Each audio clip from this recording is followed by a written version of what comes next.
Bom dia, alunos do nono ano A, do dia 15 de setembro de 2020. Quem diria que esse ano de 2020 seria assim? Hoje, algumas turmas, eu acho que da turma do sétimo ano A tinha uma aluna uniformizada, né? Eu até brinquei, já pensou se daqui a um tempo a escola cobra o uniforme de vocês? Todo mundo uniformizado na aula online, aí manda uma cadeira via correios para vocês, uma cadeira da escola para vocês sentarem, para se aproximarem o mais perto possível da realidade. Seria diferente. Então, esse ano praticamente nós vamos completar ele em aula online, né? Tentaram em alguns estados voltar, mas já teve algumas liminares dos juízes para voltarem, né, para os pais não enviarem mais, não, então possivelmente não vai ter aula enquanto não sair realmente a vacina, ou só o ano que vem mesmo, ou já no último mês do ano, possivelmente aí voltem as aulas presenciais. Mas é um tempo diferente, né? Hoje nós teremos a última aula da série Heróis da Bíblia, que nós estamos falando de Davi. Aqui no meu calendário, a prova de vocês será semana que vem, da minha matéria, pelo menos. Super tranquila, a prova também, com todos os conteúdos para vocês aí, os versículos para vocês procurarem na Bíblia. E o tema vai ser a história de Davi. Vamos esperar, a Sara acabou de chegar aqui, Sara Leal. Então, temos as duas Júlias, Camille, Luiz Felipe, Mariane, Sara Leal e Kathleen, já estão ao vivo. Então, a prova vai ser sobre a história de Davi. Falou? A prova vai ser sobre a história de Davi. Tem os textos bíblicos para vocês pesquisarem, fazer um resumo do que vocês aprenderam da história dele. Né? Davi, esse homem aí que inspirou várias e várias gerações e é um dos personagens mais conhecidos da Bíblia. E justamente pela sua humanidade plena, né? Ele era extraordinário e ordinário ao mesmo tempo, né? O que é uma pessoa extraordinária? Ele foi um grande guerreiro, um grande músico, uma pessoa altamente corajosa, um grande rei, né?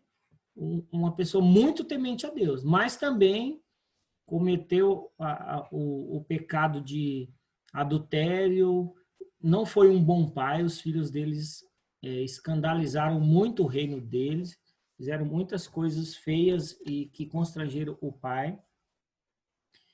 Ele também mandou matar esse homem a qual ele adulterou com a esposa dele, Urias, colocou ele na frente de guerra para que ele morresse, né? E aí, essa é a história dele, resumidamente. Então, ele foi ungido pelo profeta Samuel antes de se tornar rei, então, por isso que Saul perseguiu tanto ele. E ele já era famoso porque ele já tinha matado o gigante. Ele vencia várias guerras e quando ele voltava das guerras, as pessoas falavam Saul matou 1000, mas Davi matou milhares. Então, isso foi gerando um ciúme gigante no coração de Saul.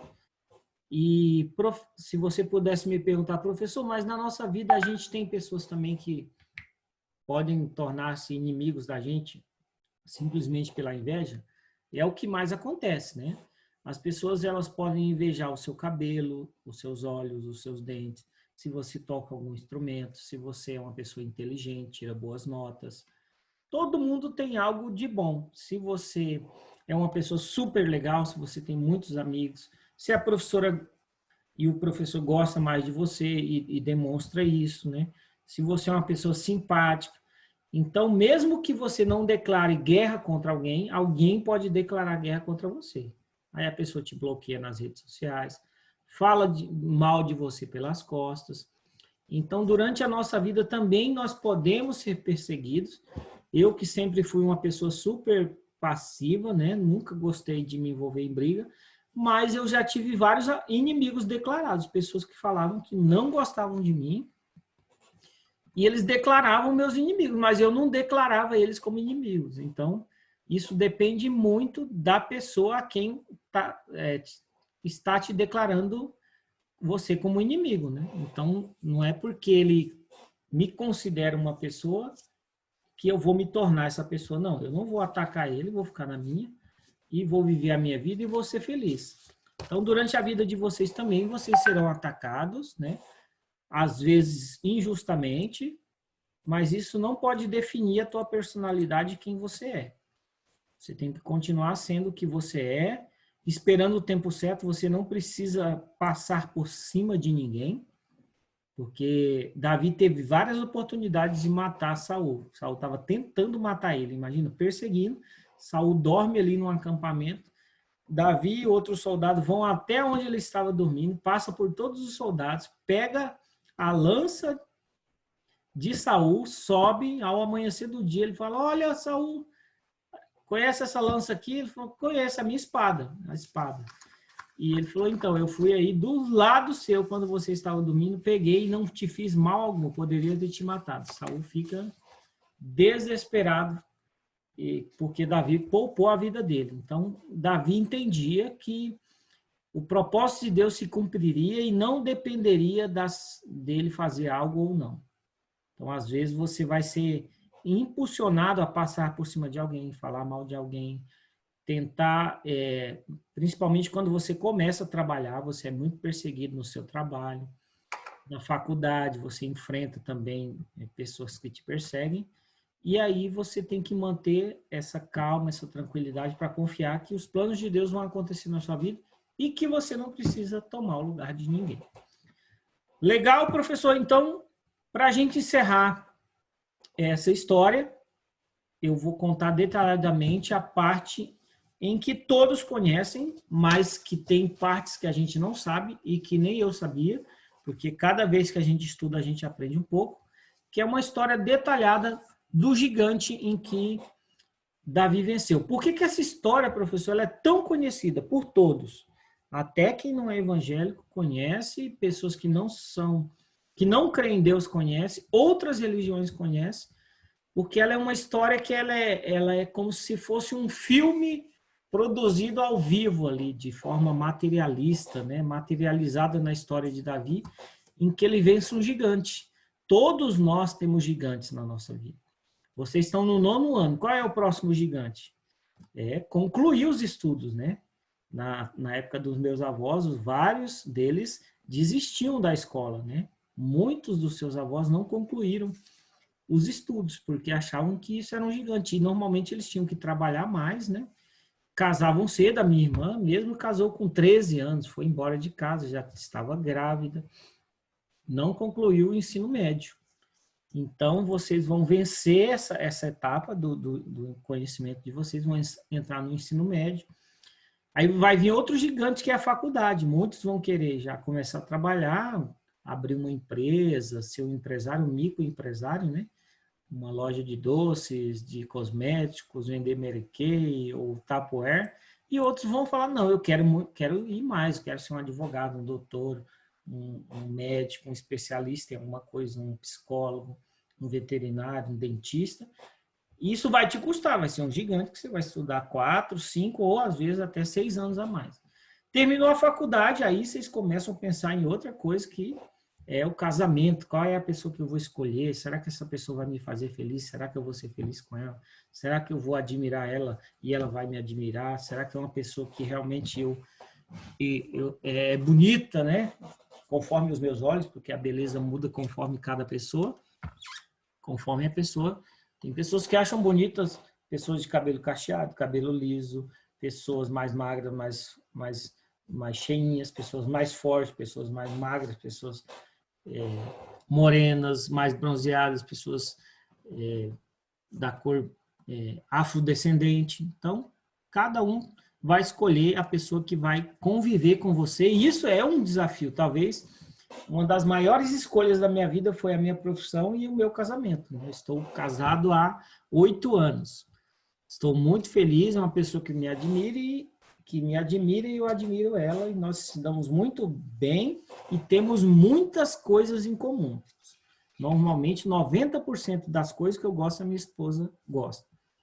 E essa é a grande dica que eu dou para vocês, que vocês têm que achar pessoas com gostos parecidos, para vocês não se confrontarem. Então, Se gosta de aventura, gosta de aventura, de viajar. Vocês não vão ter todos os gostos iguais, nunca, jamais.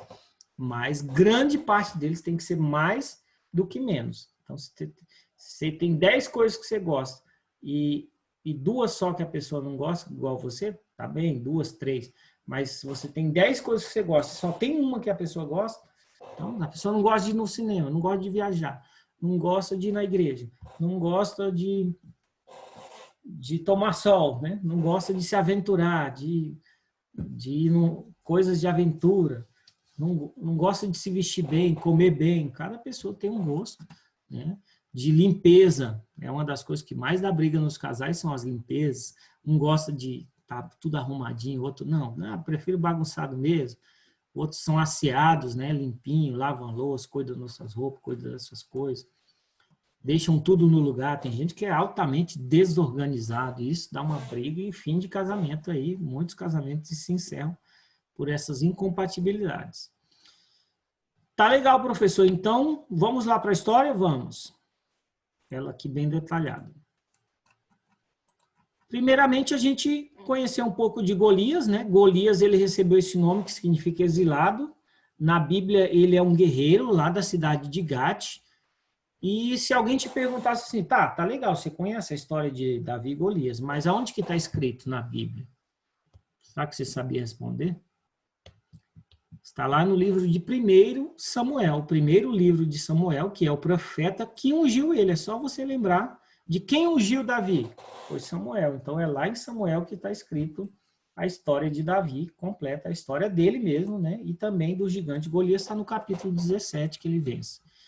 Então, esse Golias, ele era filisteu. Filisteu foram um povo que ocupou a costa do sudoeste de Canaã, lembra? Canaã, a terra prometida, com seu território nomeado de Filístia em contextos posteriores. Teoriza-se que eles se originaram entre os povos do mar. A arqueologia moderna também sugeriu os primeiros laços culturais. Os filisteus, então, eram o inimigo número 1.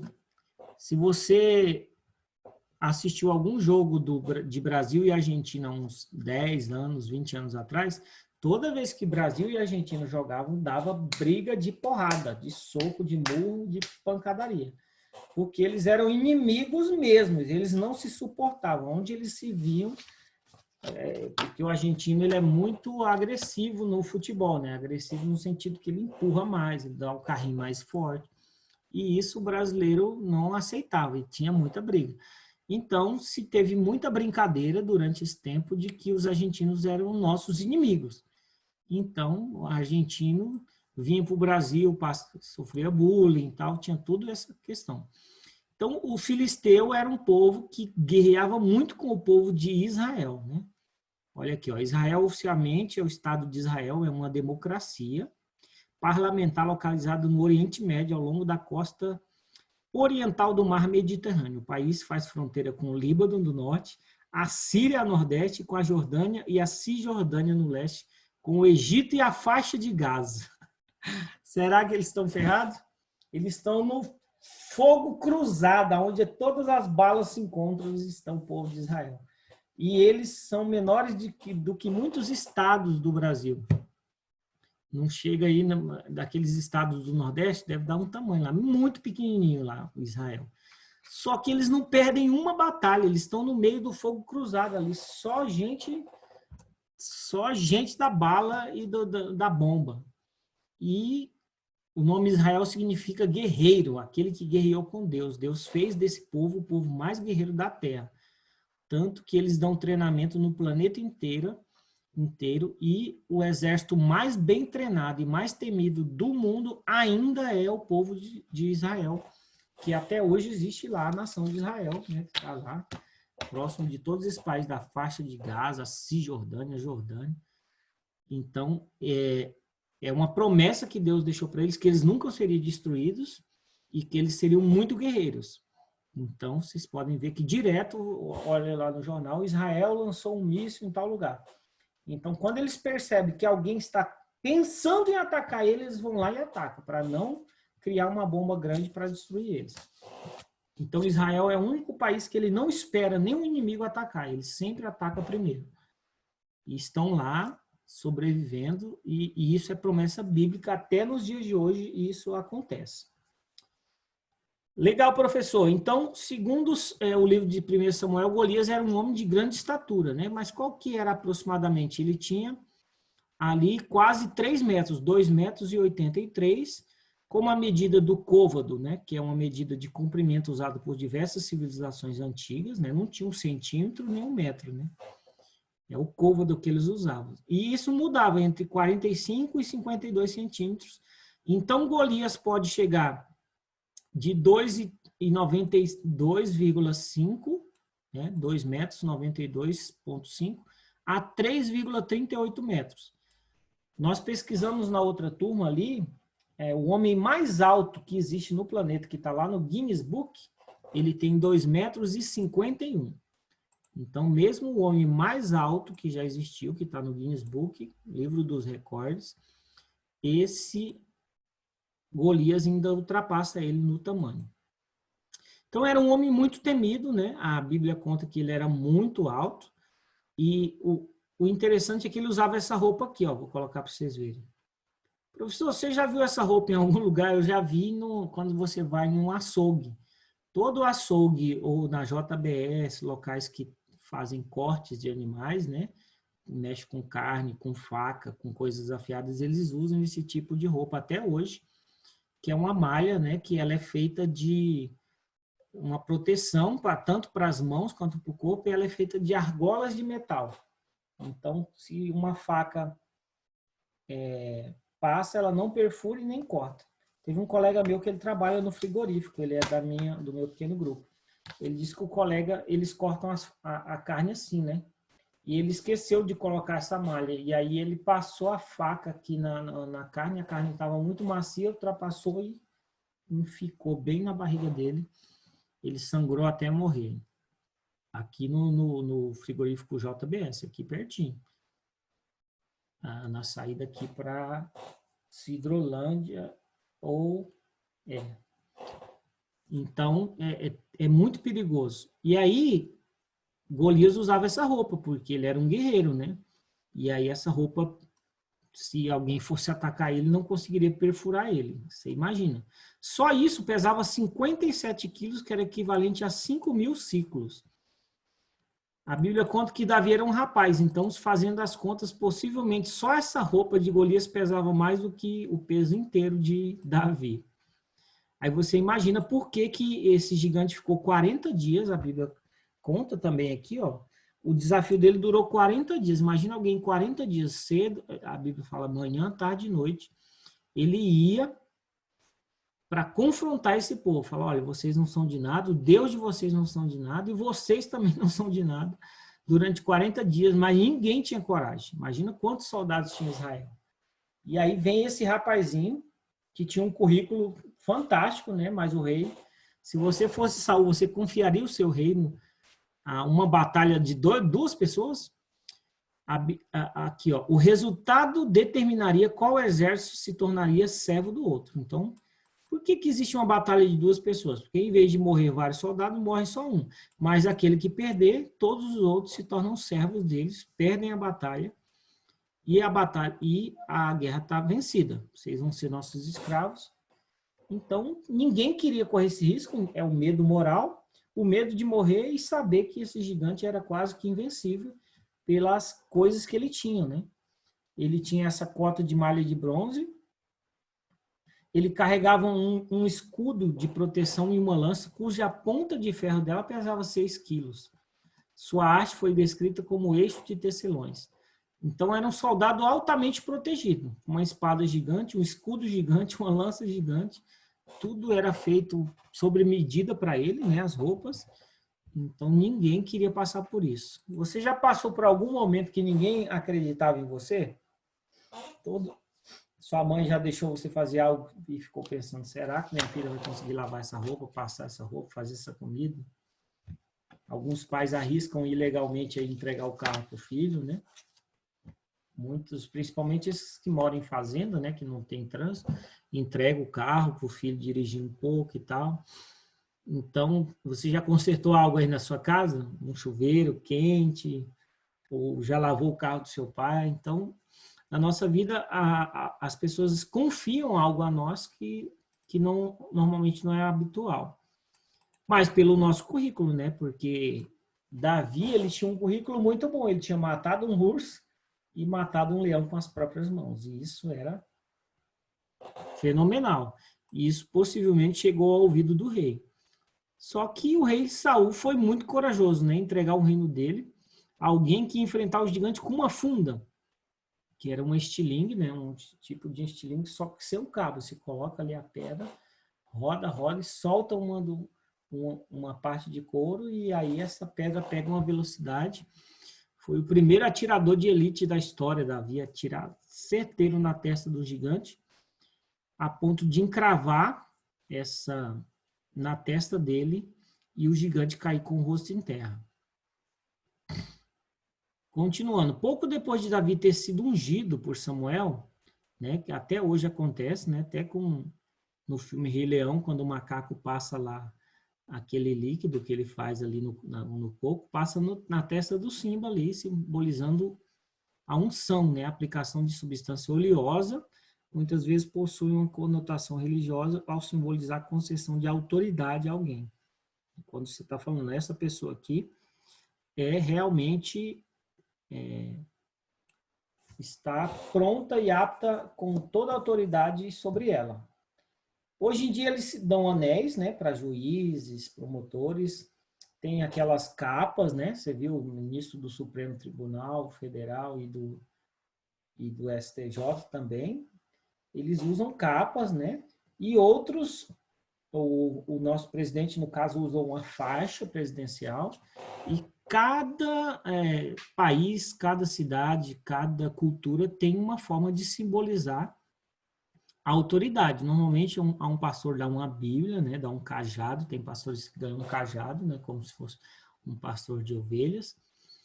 Quando eu terminei teologia, eles me deram, eu comprei esse anel, né, mandei colocar aqui o alfa, aqui, ó, o ômega e o alfa, o princípio e o fim, no grego, né, o alfa, a primeira letra do alfabeto, e o ômega, que é o W, o A e o Z, aliás.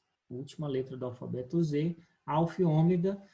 Normalmente, quando você termina uma faculdade, você tem a opção de comprar um anel simbolizando. Então, todo mundo que vê esse anel na minha mão, ele tem uma pedrinha roxa, ó, lilás. E aí a pessoa já sabe que a pedra lilás é a pedra de teologia. Cada curso tem a sua pedra específica com a cor específica. Olha que legal. Até no ensino médio, na minha cidade, quando alguém terminava o ensino médio, ganhava tinha a oportunidade de comprar um anel com uma pedra. Eu não lembro, mas eu acho que era verde a minha que eu comprei, do ensino médio. Muito legal a classificação de pedras, depois vocês podem pesquisar aí. Mas no exército israelita não havia soldado com coragem suficiente para enfrentar Golias com quase 3 metros.